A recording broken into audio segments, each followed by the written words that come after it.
సాయినాథాయ నమః. శ్రీ సాయి సచ్చరిత్రము 8వ అధ్యాయము. మానవ జన్మ ప్రాముఖ్యము, సాయిబాబా భిక్షాటనము, భాయిజాబాయి సేవ, సాయిబాబా పడకజాగా, కుశాల్ చంద్పై వారి ప్రేమ. మానవ జన్మ యొక్క ప్రాముఖ్యము. ఈ అద్భుత విశ్వమందు భగవంతుడు కోట్లాను కోట్ల జీవులను సృష్టించి ఉన్నాడు. దేవ యక్ష గంధర్వాదులు, జంతుకీటకాదులు, మనుష్యులు మొదలగు వారిని సృష్టించెను. స్వర్గము, నరకము, భూమి, మహాసముద్రము, ఆకాశమునందు నివసించు జీవకోటి అంతయు సృష్టించెను. వీరిలో ఎవరి పుణ్యం ఎక్కువగునో వారు స్వర్గమునకు పోయి వారి పుణ్యఫలమును అనుభవించిన పిమ్మట త్రోసివేయబడుదురు. ఎవరి పాపం ఎక్కువగునో వారు నరకమునకు పోదురు. అచట వారు పాపములకు తగినట్లు బాధలను పొందెదరు. పాపపుణ్యములు సమానమగునప్పుడు భూమిపై మానవులుగా జన్మించి మోక్ష సాధనకై అవకాశము గాంచెదరు. వారి పాపపుణ్యములు నిష్క్రమించినప్పుడు వారికి మోక్షం కలుగును. వేయేల మోక్షము గాని పుట్టుక గాని వారు చేసుకున్న కర్మలపై ఆధారపడి ఉండును. మానవ జన్మ యొక్క ప్రత్యేక విలువ. జీవకోటి అంతటికి ఆహారము, నిద్ర, భయము, సంభోగము సామాన్యము. మానవునికి ఇవి గాక మరొక ప్రజ్ఞ కలదు, అది ఏ జ్ఞానము. దీని సహాయముననే మానవుడు భగవత్ సాక్షాత్కారమును పొందగలడు. ఇంకే జన్మయందునూ దీనికి అవకాశము లేదు. ఈ కారణము చేతనే దేవతలు సైతము మానవ జన్మను ఈర్ష్యతో చూసెదరు. వారు కూడా భూమిపై మానవ జన్మ ఎత్తి మోక్షమును సాధించవలనని కోరెదరు. కొంతమంది మానవ జన్మము చాలా నీచమైనదనియు, చీము, రక్తము, మలములతో నిండి ఉండుననియు, తుదకు శిథిలమై రోగమునకు మరణమునకు కారణమగననియు అందురు. కొంతవరకు అది కూడా నిజమే. కొన్ని లోపములు ఉన్నప్పటికీ మానవునకు జ్ఞానమును సంపాదించు శక్తి కలదు. శరీరం ఉండుట చేతనే మానవుడు తన దేహము యొక్క జగత్తు యొక్క అనిత్యత్వమును గ్రహించి ఇంద్రియ సుఖముల పట్ల విరక్తి పొంది నిత్యానిత్య వివేకముతో కడకు భగవత్ సాక్షాత్కారమును పొందుచున్నాడు. శరీరము మలభూయిష్టమైనదని నిరాకరించినచో మోక్షమును సంపాదించు అవకాశమును పోగొట్టుకునేదము.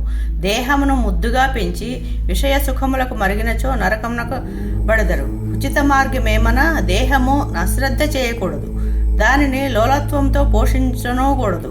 తగు జాగ్రత్త మాత్రమే తీసుకునవలను.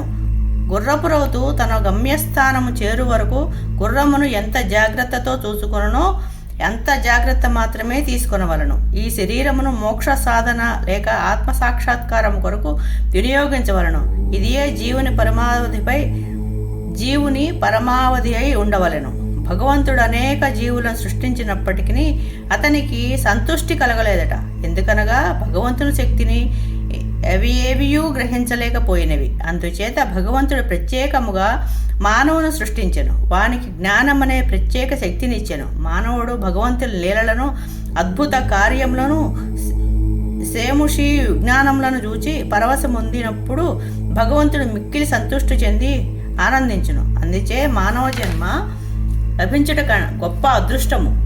బ్రాహ్మణ జన్మ పొందుట అందులోనూ శ్రేష్టము.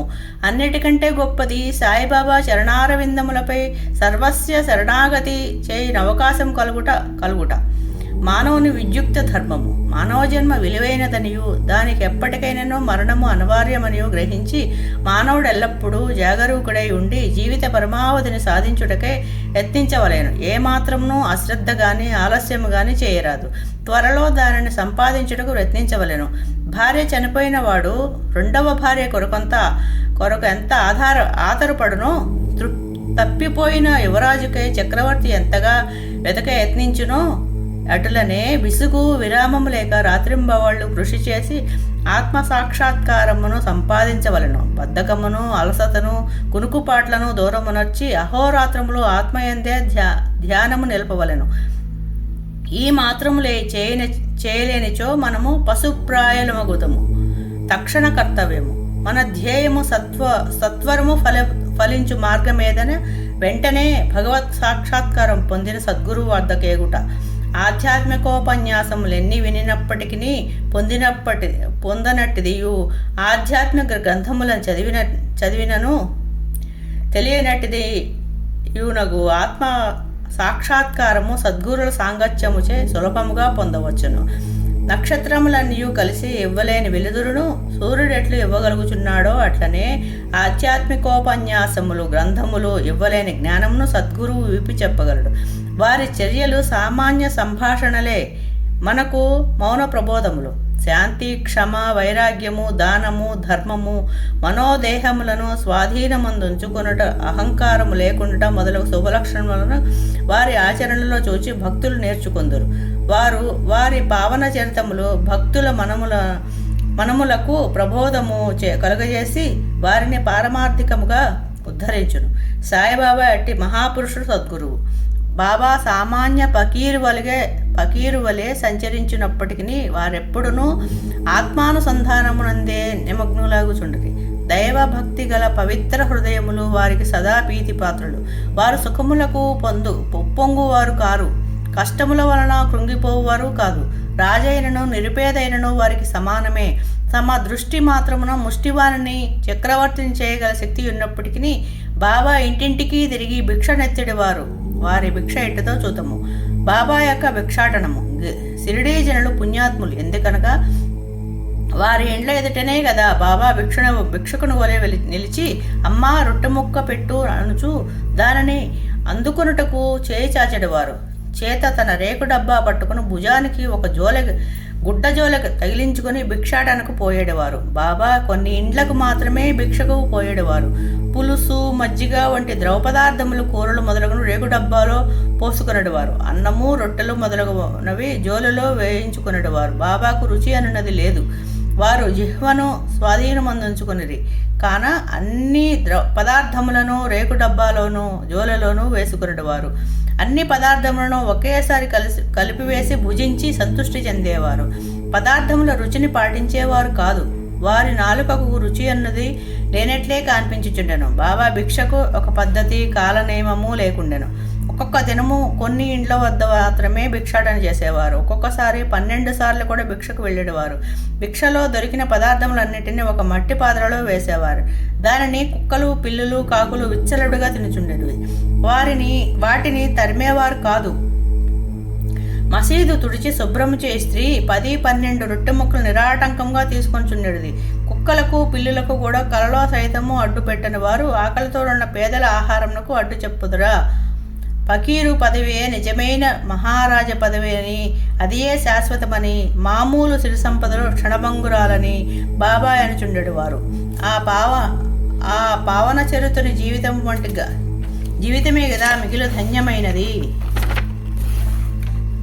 మొదట షిరిడీ ప్రజలు బాబానొక పిచ్చి పకీరని భావించి అటులనే పిలిచెడువారు. జీవనోపాధికై రొట్టె ముక్కలకై గ్రామంలో భిక్షనెత్తి పోసుకునడి పేద ఫకీరన్న ఎవరికీ గౌరవమేమీ ఉండును. కానీ ఈ ఫకీరు పరమ విశాల హృదయుడు, ఉదారుడు, ధనాపేక్ష లేసమాత్రము లేని నిరాసక్తుడు. బాహ్య దృష్టికి వారు చంచలునిగాను స్థిరత్వం లేనివారుగాను కనిపించునను లోన వారు స్థిరచిత్తులు. వారి చర్యలు అంతబట్టనివి. ఆ కుగ్రామంలో కూడా బాబాను ఒక గొప్ప మహాత్మునిగా గుర్తించి సేవించిన ధన్యజీవులు కొద్ది మంది కలరు. అట్టి వారిలో ఒకరి వృత్తాంతం ఇక్కడ చెప్పబోచున్నాను. బైజాబాయి యొక్క ఎనలేని సేవ. సాంచాకోటే పాటీలు తల్లి పేరు బైజాబాయి. ఆమె ప్రతిరోజు మధ్యాహ్నం తలపై ఒక గంపలో రొట్టె కూర పెట్టుకుని సమీపమనున్న చిట్టడవిలో ముండ్లు పొదలు లెక్క చేయక క్రోసల కొద్ది దూరం నడిచి ఆ ఆత్మధ్యానంలో నిశ్చలంగా ఎక్కడో కూర్చొని ఉన్న బాబాను వెతికి పట్టుకుని భోజనం పెట్టుచుండెను. బాబాకు సాష్టాంగ నమస్కారం చేసి వారి ఎదుట విస్తరొకటి వేసి తాను తెచ్చిన రొట్టె కూర మొదలగు భోజన పదార్థములను వడ్డించి కొసరి వాటిని బాబాచే తినిపించుచుండెను. ఆమె భక్తి విశ్వాసములు అద్భుతమైనవి. ఎనలేని ఆమె సేవను బాబా చివరి వరకు మరువలేదు. ఆమె సేవకు తగినట్లు ఆమె పుత్రుడగు తాంత్యా పాటీలను ఎంతో ఆదరించి ఉద్ధరించెను. ఆ తల్లి కొడుకులకు బాబా సాక్షాత్ భగవంతుడనే విశ్వాసం ఉండెను. కొన్ని సంవత్సరముల తదుపరి బాబా అడవులకు పోవటం మాని మసీదులోనే కూర్చుండి భోజనం చేయసాగారు. అప్పటి నుంచి పొలంలో తిరిగి బాబాను వెదుగు పట్టుకున్న శ్రమ బైజాబాయికి తప్పినది. 3 పడక స్థలము. ఎవరి హృదయమందు సదా వాసుదేవుడు వసించుచుండునో అట్టి మహాత్ములు ధన్యులు. అట్టి మహాత్ములు సాంగత్యం లభించిన భక్తులు గొప్ప అదృష్టవంతులు. తాంత్య కోటే పాటీలు మహల్సాపతి ఇద్దరూ అట్టి అదృష్టశాలురు. బాబా వారిరువురిని సమానంగా ప్రేమించేవారు. బాబా వీరిరువురితో కలిసి మసీదులో తమ తలలను తూర్పు, పడమర, ఉత్తరముల వైపు వేసి మధ్యలో ఒకరికి తగులునట్లు పడుకునేవారు. పక్కలు పరుచుకుని వారిపై చతికిలబడి సగము రేయి వరకు ఏవేవో సంగతులు ముచ్చటించుకునేవారు. అందులో ఎవరికైనా నిద్ర వచ్చుతున్నట్లు కనిపించిన తక్కిన వారిని మేల్కొలుపు చుండరి. తాత్య పడుకొని గుర్రు పెట్టినచో బాబా వారిని అటునిటు ఊపి వారి శిరస్సును గట్టిగా నొక్కుచుండెను. బాబా ఒక్కొక్కసారి మహల్సాపతిని హక్కున చేర్చుకుని అతని కాళ్ళు నొక్కి వీపు తోమిడివారు. ఈ విధముగా 14 సంవత్సరాలు తాత్య తన తల్లిదండ్రులను విడిచే బాబావే ప్రేమతో మసీదులోనే పడుకునేను. అవి మరుపురాని మధుర దినములు. బాబా ప్రేమానురాగములు కొలువరానివి. వారి అనుగ్రహము ఎంతయని చెప్పుటకు అలవి కానిది. తండ్రి మరణించిన పిమ్మట తాంత్య గృహ బాధ్యతలు స్వీకరించి ఇంటిలోనే నిద్రించుటకు ప్రారంభించెను. రహతా నివాసి కుశాల్ చంద్ షిరిడీలో గణపతిరావు కోతేపాటీలను బాబా ఎంత ప్రేమాభిమానములతో చూచెడువారు. అంతటి ప్రేమాదరణములతోనే రహతా నివాసియగు చంద్రభాను సేఠ్ మార్వాడిని చూచుచుండరు. ఆ సేఠ్ మరణించిన పిమ్మట అతని అన్న కొడుకగు కుశాల్ చంద్ను కూడా మిక్కిలి ప్రేమతో చూచుచు అహర్నిశలు వాని యోగక్షేమమరయుచుండిరి. ఒకప్పుడు టాంగాలోనూ మరొకప్పుడు ఎద్దుల బండి మీదను బాబా తన సన్నిహిత భక్తులతో కలిసి రహతా పోవువారు. రహతా ప్రజలు భాజా భజంత్రీలతో ఎదురేగి బాబాను గ్రామ సరిహద్దు ద్వారం వద్ద దర్శించి సాష్టాంగ నమస్కారములు చేసేవారు. తర్వాత మహావైభవముగా బాబాను గ్రామంలోనికి సాదరముగా తీసుకుని వెళ్ళేవారు. కుశాల్ చంద్ బాబాను తన ఇంటికి తీసుకుని పోయి తగిన ఆసనమునందు కూర్చుండజేసి భోజనం పెట్టేవారు. ఇరువురు కొంతసేపు ప్రేమోల్లాసములతో ముచ్చటించుకునేవారు. తదుపరి బాబా వారిని ఆశీర్వదించి షిరిడీ చేరుచుండేవారు. షిరిడీ గ్రామముకు సమాన దూరంలో ఒకవైపు రహతా, మరోవైపు నీమ్గామ్ ఉన్నవి. ఈ 2 గ్రామములు దాటి బాబా ఎన్నడూ ఎచటికి పోయి ఉండలేదు. వారెన్నడూ రైలు బండిలో ప్రయాణం చేసి ఎరుగరు.